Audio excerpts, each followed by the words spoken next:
On today's Locked On Texans podcast, is it smart for the Houston Texans to extend Nico Collins now? And with free agency in 3 weeks, should top-tier free agents circle the Houston Texans at the top of their list? You are Locked On Texans, your daily Houston Texans podcast. Part of the Locked On Podcast Network, your team every day.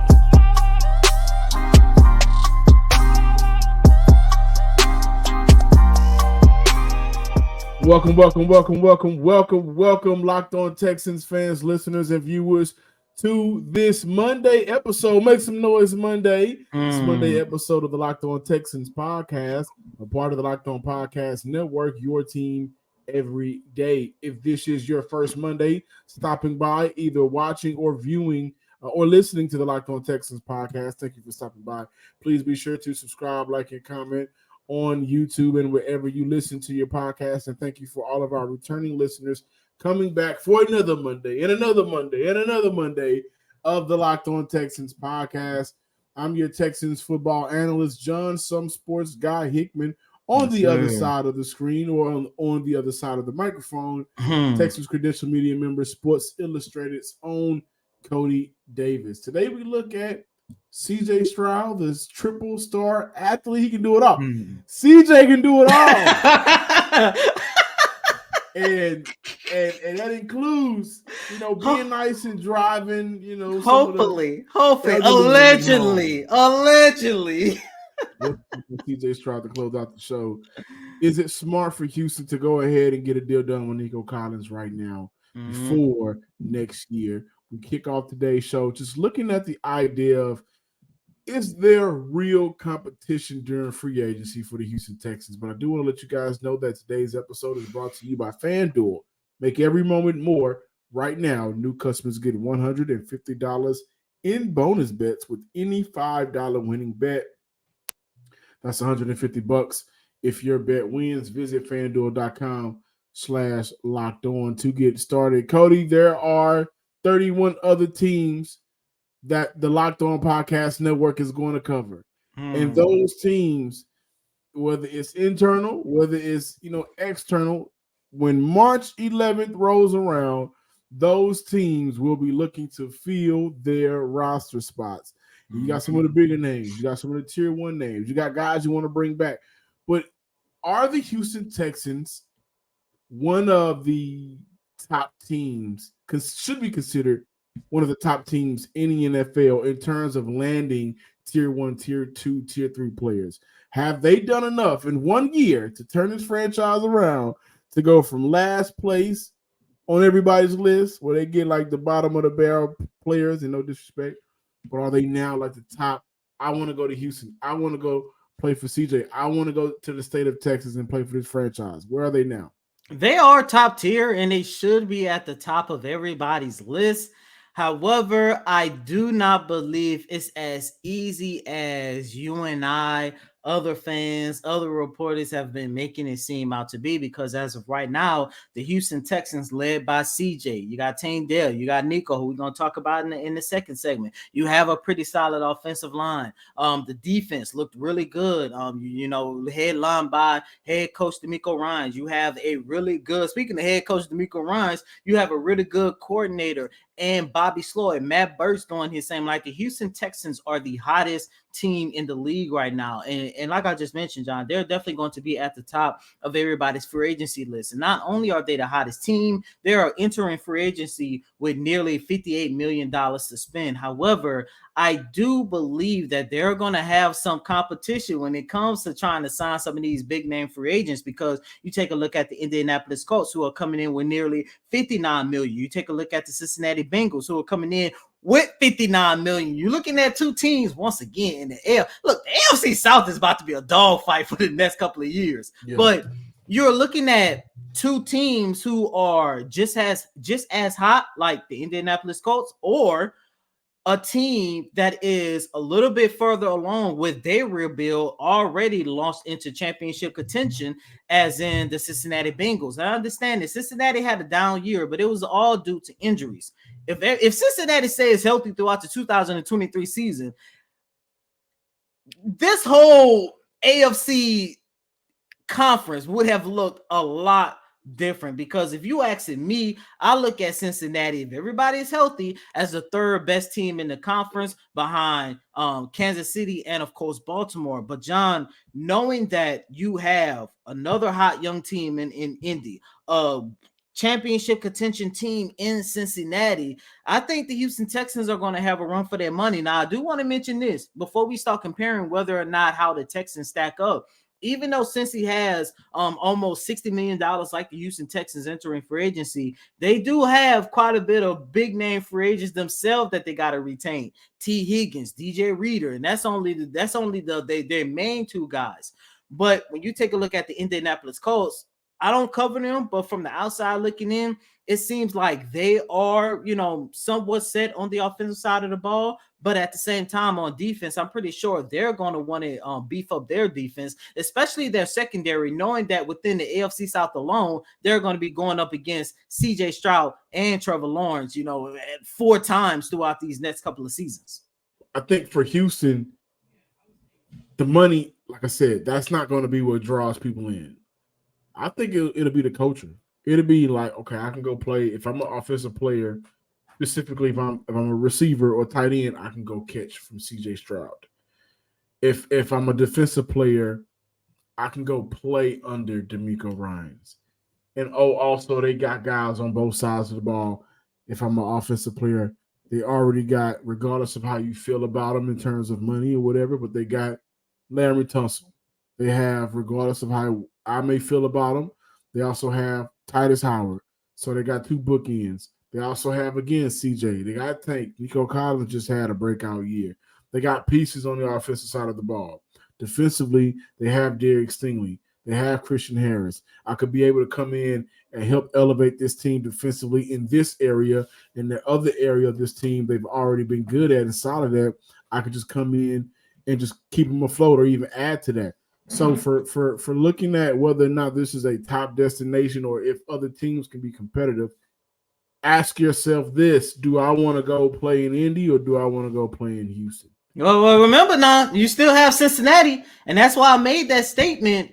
Cincinnati is coming in was as close to as much money. Do I want to go play in Cincinnati or do I want to go play in Houston? Do you want to play with a team that's already in championship contention, or do you want to play with a team that's trying to get the championship contention? So I would even combat that by saying, and guys may kill me for this, but I mean, Joe Burrow has how many healthy seasons? 2. Is it a full 2? No, I think it's a full 2. That second year and that third year, if I'm not mistaken. Okay, so like, and they got guys they got to replace. Right, yeah.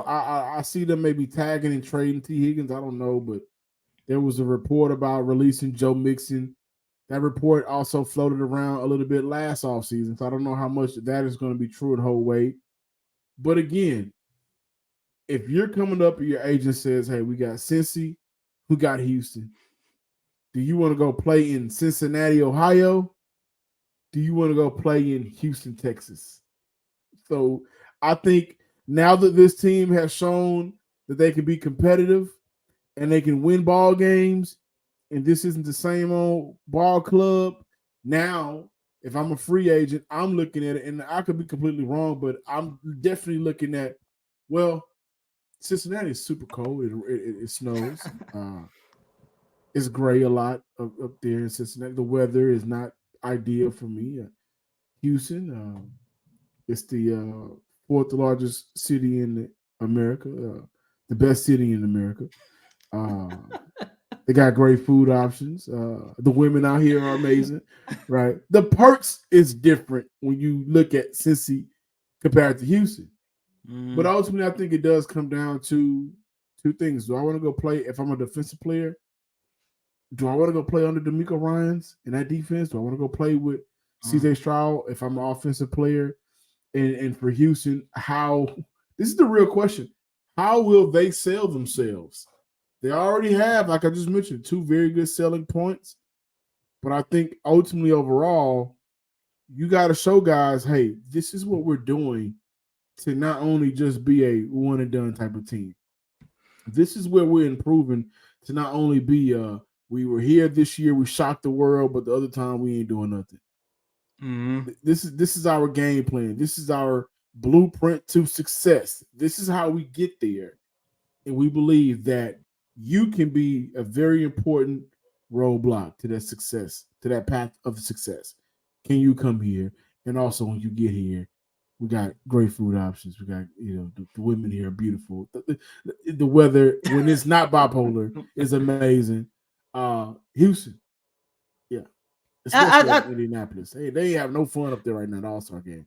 This also weekend has been terrible, by the way. Let me just go ahead and say that. But John, I do want to look at it from the standpoint, man. When I take a look at the teams and really quick, other teams that got just as much money as the Houston Texans entering free agency, rounding out the top 5 are the Washington Commanders. They actually got the most. They got like 75 million in cap space. Then you got the Tennessee Titans. They got like 67, 68 million. But I'm going to throw those two on the side because when I take a look at the Houston Texans and I look at the competition, I do believe the only competition that they have will be Cincinnati, will be Joe Burrow, because they're already established. And for the Houston Texans, it's like the number one question that everybody's going to be asking across the board: can you do it again?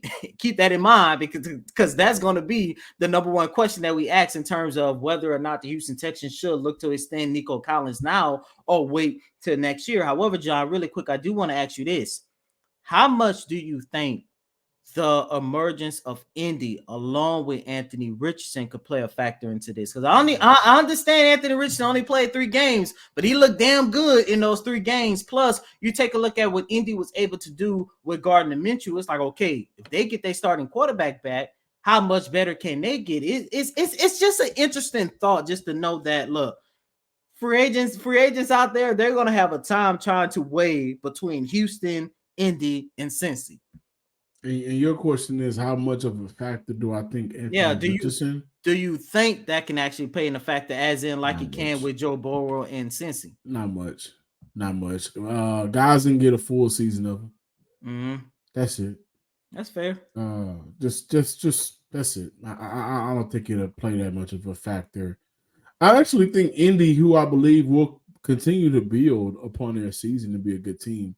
I think Indy will end up being a team that can sign, because they got Pittman as a free agent.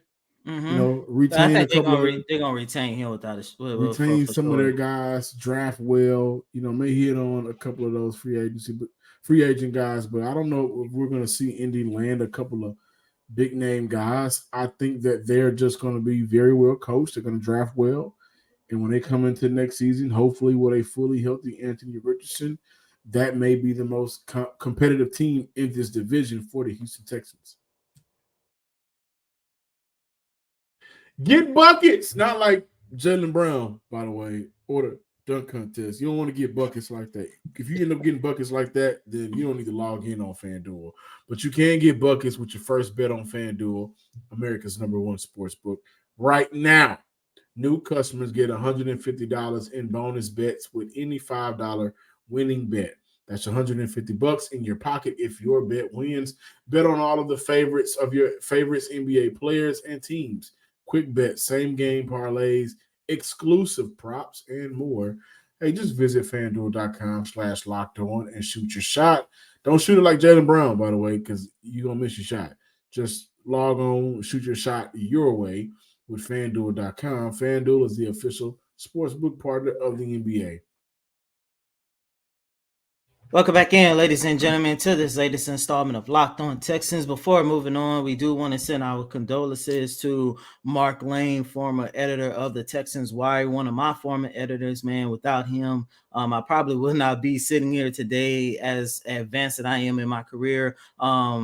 Mark has really helped me a lot throughout my career, man. And for those of you who might not know who Mark is, I'm pretty sure you saw his work because he did damn good work over at Texans Wire for years and helped so many people like myself, Big Sarge, Cole, me. Yeah, you was a part of Texans Wire when we started. Which was that, I think 2019, like our first year on the beat. Mark, we love you, man, and we, matter of fact, we're going to dedicate the rest of this week to you. Yeah. For me, I would describe Mark as the ultimate, especially in the Texan space that we're in. So we have a lot of colleagues, and I would describe Mark as the ultimate connector. and I say that because Mark connected you with Texans Wire, and then Texans Wire, because of that, helped connect you with somebody else in the Texans field. And so you were always just coming across coming across guys that some way I feel like in this space that if you did not have a big brand behind you, the ESPNs of the world, the KPRCs of the world. But for us, I would say, quote unquote, little people, we kind of got that connection through the Texans Wire. And Mark genuinely wanted to see other people win, man. Yeah. Mark called me one day. This is when I just really started with the Texans Wire. He said, "Hey, I got it." It was either email or text. I can't remember. But he hit me and said, "Hey, I got an assignment for you. You want to take it?" Like, what's up? I need you to go to Dick's Sporting Goods for a Lamar Miller like charity thing or something like that. And he said that when you get there, do what you got to do, but you'll get like 10 to 15 minutes to have with Lamar Miller to have an interview. And at that time, that was my first current Texans player. This was going into his free agency that season, but that was my first time talking with a current Texan player, and that was all due to Mark. And even when I left and said, I had other things to do, Mark was always the doors open, and he just was genuinely a good guy. Marcus, like I said, he's one of those guys that wanted to see everybody win. So this episode, tomorrow, this entire week is dedicated to Mark Lane. Rest in peace, brother. You have touched so many lives in this field that are covering the Houston Texans. As we continue to talk, go ahead. I was gonna say really quick, one of my favorite things of Mark, working with him. You guys know I also cover the Houston Rockets, and of course, when I'm working with Mark along this same time, the Rockets started their rebuild. So when I used to hit Mark up, I'm like, "Hey, Mark, can I, replace my assignment with something else for tomorrow? I got to cover a Rockets game." He'll hit me back. "For what? The Rockets sucks." And I'll be like, "Well, the Texans suck too." He was like, "Well, it seems like you the bad luck one." And then we'll just start laughing about that. But I just wanted to just throw that in there, man. But shout out to Mark, man. So many lives was changed because of Mark in this field. But as we do continue to look at the Houston Texans, Cody, this is something that you wanted to talk about, extending Nico Collins. Is it smarter to do it now, or should the Houston Texans gamble and wait until next year? I do want to mention that I would only say that if I'm the franchise, I understand their stance if they go about it this way. We waited and waited and waited. We've got a chance to see it. We want to see it again. And that's the tricky part in all of this, man, because Nico, ever since he's gotten here, John, you could attest to this for me. I've always felt like Nico could be a special player. But his first 2 years, we already know the story. Changes at quarterbacks, have an offensive coordinator that really don't know how to use you. And then, of course, being hampered by injuries. And for the first 2 seasons, we were like, if this young man can stay healthy. He finally stays healthy in 2023. You get him with CJ, you pair him with Bobby Slowick, and he ends his 3rd season with almost 1,300 yards. I think his total ended up being, 1,280 something or 90 something. I don't have the numbers in front of me, but he did finish, I believe, with the 4th most receiving yards for a season in franchise history, and he became the 4th wide receiver along with Andre Johnson, DeAndre Hopkins, and Brandon Cooks. That's the only wide receivers in franchise history to eclipse over 1,000 receiving yards. So it's almost like, for me personally, I will say extend Nico now. I know it's a risk because we've only saw Nico play to this level 1 season. I understand that. But, John, I would hate for the Texans to miss out on extending Nico Collins this year, going into the 2024 season, and he replicate that same success, or if not, become even better. And you know that saying, yesterday's prices are not today's prices. And I feel like if he has that same season, and I 100% believe he can, how much will the price go up when you look at re-signing him heading into 2025? Now, keep in mind, before the season, a lot of people was questioning whether or not Nico Collins can take the helm as wide receiver one. Now, here we are, almost every day we get on social media, we have people debating whether or not Nico is top 10 at his position in the league. So that's how much that young man has changed and altered his career. John, knowing that I'm going to have CJ on his rookie deal, and like we keep talking about, it's very important, and not just CJ, but Will, Tank. It's very important knowing that majority, if not all of your foundational pieces, Derek Stingley, I'm even going to put Jalen Petrie in there as of right now because he's still one of your foundational pieces, even though last year was bad. But even just knowing that you have so many of your young foundational pieces, we come on this show almost every single day, every single week, and we talk why it's important to build, why majority of all these players on their rookie contracts. This is one of those deals. This is one of those moments where you say, we got to make sure we keep him. Look, I'm not asking for, a 5-year extension or whatever the case might be. No, but you got to make sure that you keep him, because if you keep him, you are keeping somebody who is arguably wide receiver one, but most importantly, you are keeping somebody that works well with your quarterback, with your head coach, with your offensive coordinator. Yes, I'm going to say offensive coordinator because even if Bobby Sawyer moves on next year, I think you and I can both agree that Gerard Johnson is going to just slide right into that position. It becomes this team's next offensive coordinator. Like, for me, it just makes a ton of sense for the Houston Texans to extend Nico Collins, especially considering as of right now, his market value, if he was a free agent, his market value is at $22 million as of right now. And I'm telling you, John, if they wait another year and he replicates that same success, who knows what that market value is going to be at that point. Did you know that last year, Patrick Mahomes, who led the Chiefs to the Super Bowl, took up 17% of their cap? That's a lot for one player. That's a lot for one player. Patrick Mahomes at this point. But this is what I'm getting at. Once it's time for CJ to get his contract, Lord have mercy. And if we could just stay positive, let's just say, for the sake of the argument, at the very least, CJ takes this team to an AFC conference game, title game, right? At the very least, because Justin Herbert broke a record, I believe, and he only got one playoff appearance. Mm-hmm. And you can look at Josh Allen and his contract, but at the very least, if CJ does that, he continues to have a very good image. He continues to elevate guys around him. At the very least, if he does that, would the number keep going up? Do we think that CJ will get to 17%?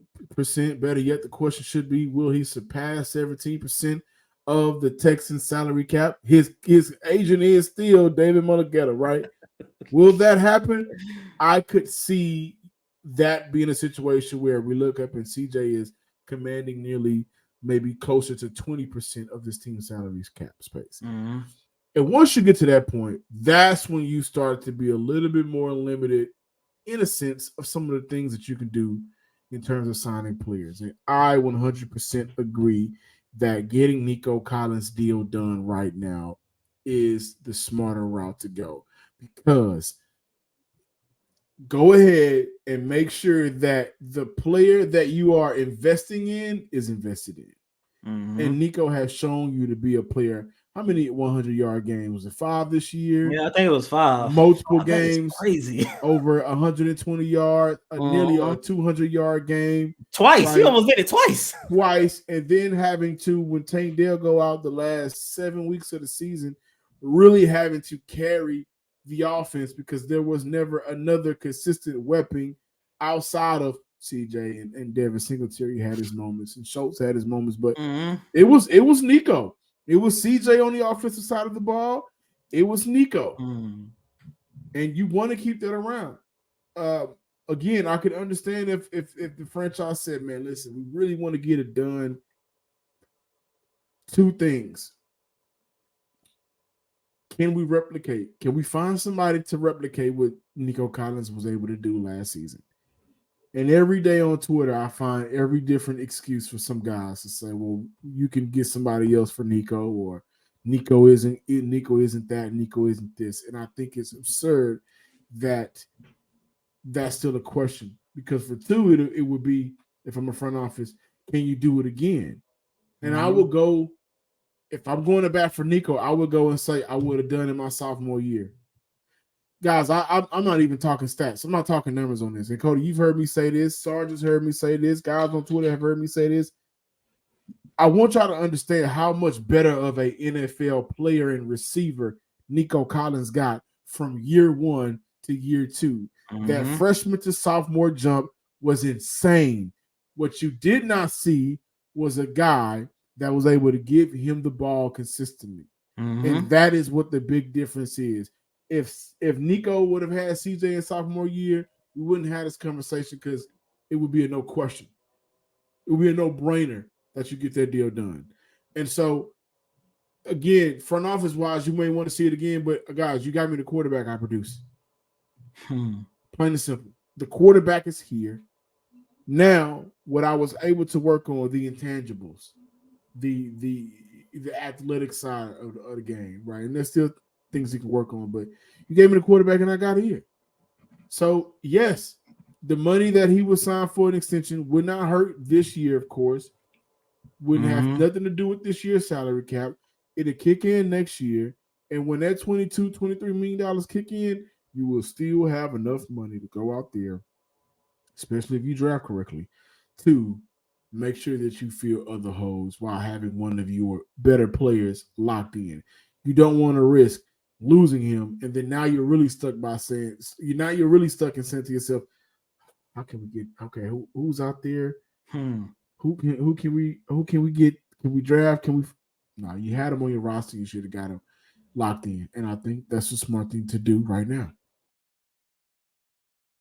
You shouldn't have to worry when you buy tickets to your next big event. Why? Because of GameTime. GameTime is the fast and easy way to buy tickets for all of the sporting, music, comedy, and theater events near you.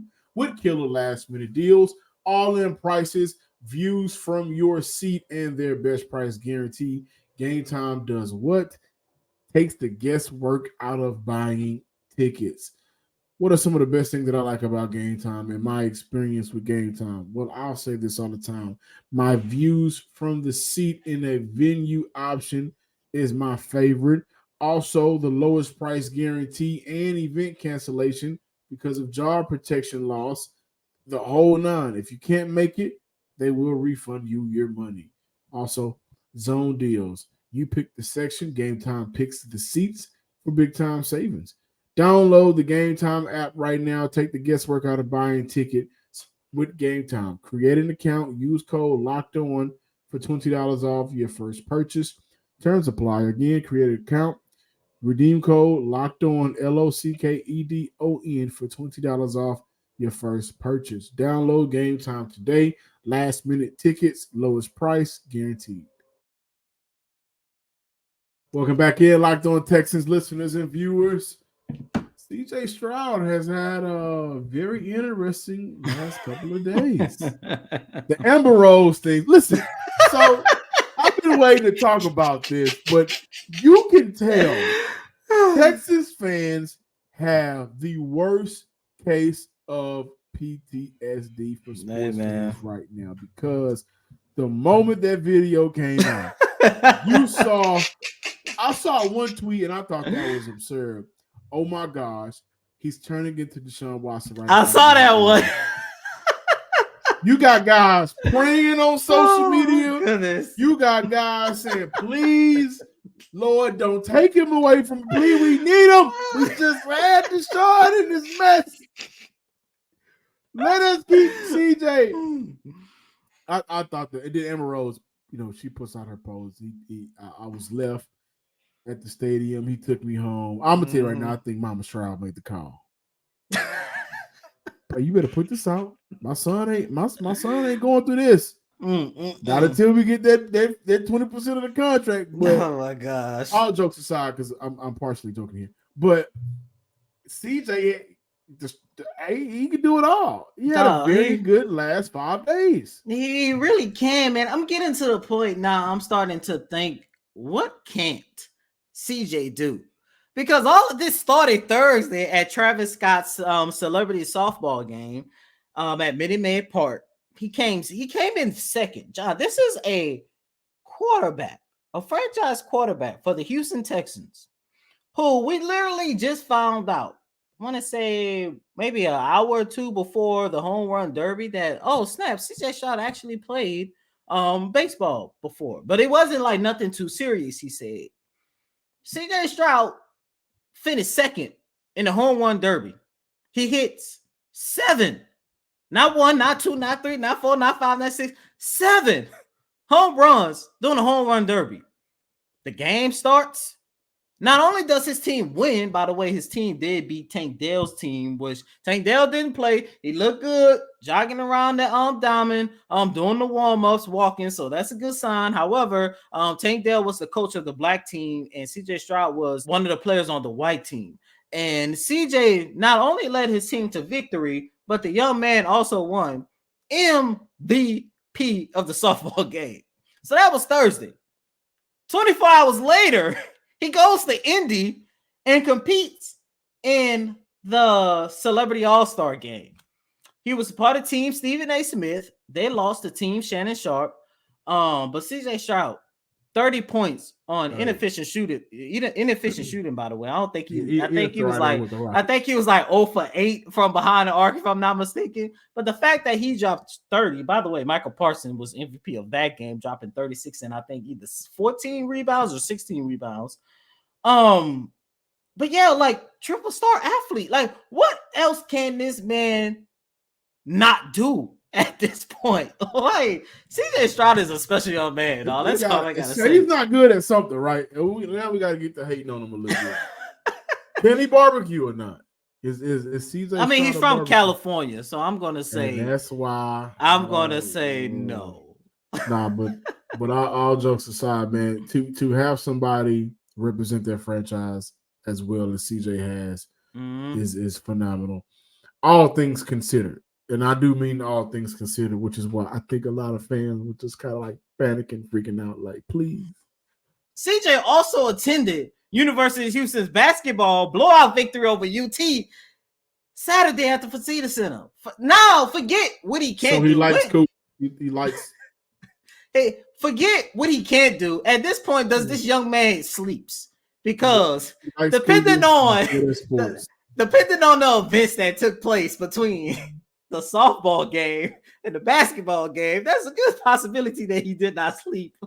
And then, why did he return to Houston so fast? If he was just he didn't want to stay for the All-Star game, he loved basketball. I'm just saying in Indianapolis. I'm just saying it's All-Star weekend. I think it's snowing out there right now. It is, but it's still All-Star weekend.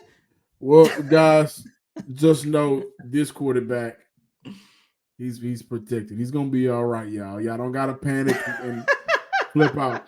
Thank y'all for watching Monday's episode of the Locked On Texans podcast. What a fun show.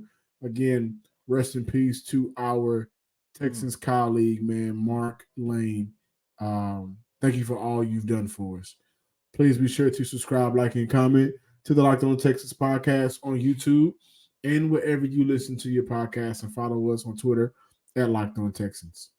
And as always, I'm your host, Cody M. Davis. Please remember to follow me on Twitter at CodyDavis_24. Once again, it's Cody, COTYDAVIS_24.